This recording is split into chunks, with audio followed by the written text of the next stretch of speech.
The early 1900s was a time of big ideas and even bigger change. Cities were buzzing, cars were replacing carriages, and electricity was lighting up the world.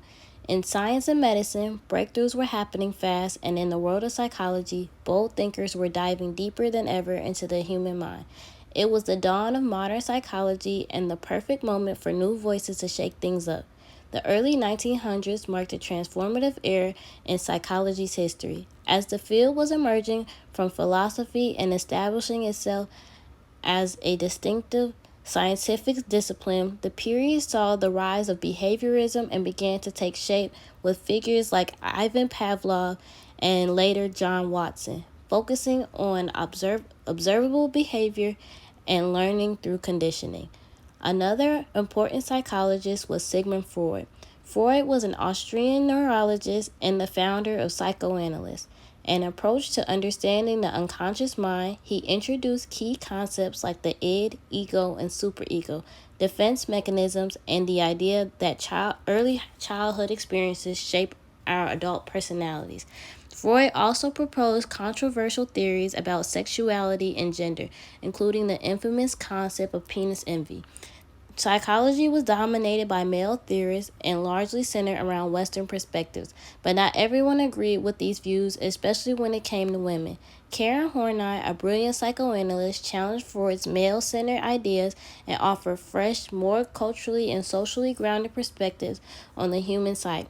Karen Horney, who began to question traditional theories and highlight the influence of culture, society, and gender on mental health. The 1900s was not just a time of discovery, they were the beginning of psychology's evolution into a more diverse and dynamic field.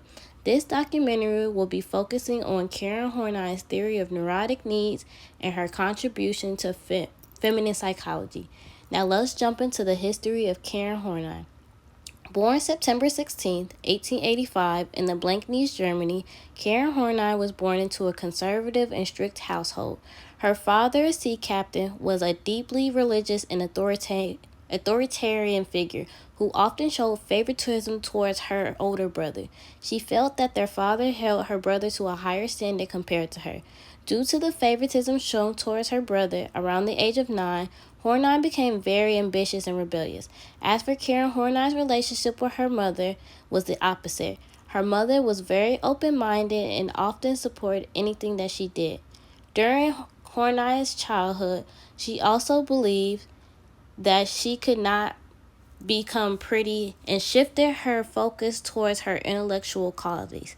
Despite the emotional distance in her family, Horney was determined and academically gifted. She defined the expectations of her time by pursuing higher education, something rare for women in the early 20th century Germany. She studied medicine at the University of Freiburg and later specialized in psychiatry at the University of Berlin, becoming one of the first women in Germany to enter the field. She graduated in 1913. While still at the university, she met Oskar Horney, whom she later married in 1909 and had a child with. By the time she had already developed interest in psychoanalysis. After emerging to the United States in the 1930s, Horney quickly became a leading figure in American psychoanalysis. Known for her bold ideas and fresh perspectives on mental health, her rejection of Freud's biologically driven theories, especially regarding women, set her apart in a field heavily influenced by traditional psychoanalysts. These views led to her expulsion from New York Psychoanalytic Society, but rather than backing down, Horney forged her own path.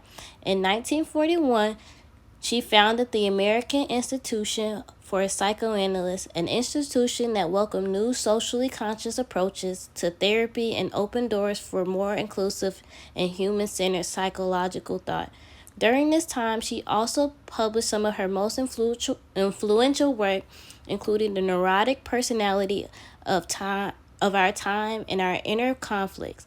In these books, she argued that the neurosis stemmed not from intersexual conflicts but from cultural and interpersonal factors like anxiety, insecurity, and unrealistic self-expectations. Her work in America not only redefined psychoanalytic theory, It laid foundation for modern humanistic and feminist approach to psychology. Now we will review Karen Horney's theory. Karen Horney developed her theory through a combination of clinical experience, personal reflection, and growing dissatisfaction with Freud's views, including his great ideas about women and the origins of neurosis. Working as a psychoanalyst in Germany and later in the United States, Horney began noticing patterns in her patients that Sigmund Freud's theories couldn't fully explain. She rejected his belief that neurosis stemmed mainly from repressed sexual desires or penis envy and instead focused on the social and cultural forces that shape personality. Her theory centered on the idea that neurosis developed from basic anxiety, a deep feeling of insecurity and fear that stems from childhood experiences of isolation, neglect, or lack of warmth. To cope with this anxiety, people develop one of three coping strategies: moving forward, moving against people, or moving away from people. Horney also emphasized the conflict between the real self and the idealized self, which can lead to internal struggles and feelings of inadequacy. Her work laid the foundation for humanistic and feminist psychology, offering a home more compassionate and socially aware understanding of mental health. Karen Horney is not known for a specific experiment in the traditional laboratory sense. Unlike behaviorists like Pavlov or Skinner, instead, her contributions came through theoretical work, clinical practice, and essay based on her observation as a psychoanalyst. Horney's most influential experiment in a broader sense was her rejection of Freud's theory of penis envy and her introduction to the concept of womb envy. She proposed that men unconsciously envy women's ability to hear children and create life, flipping Freud's gender bias theory on its head.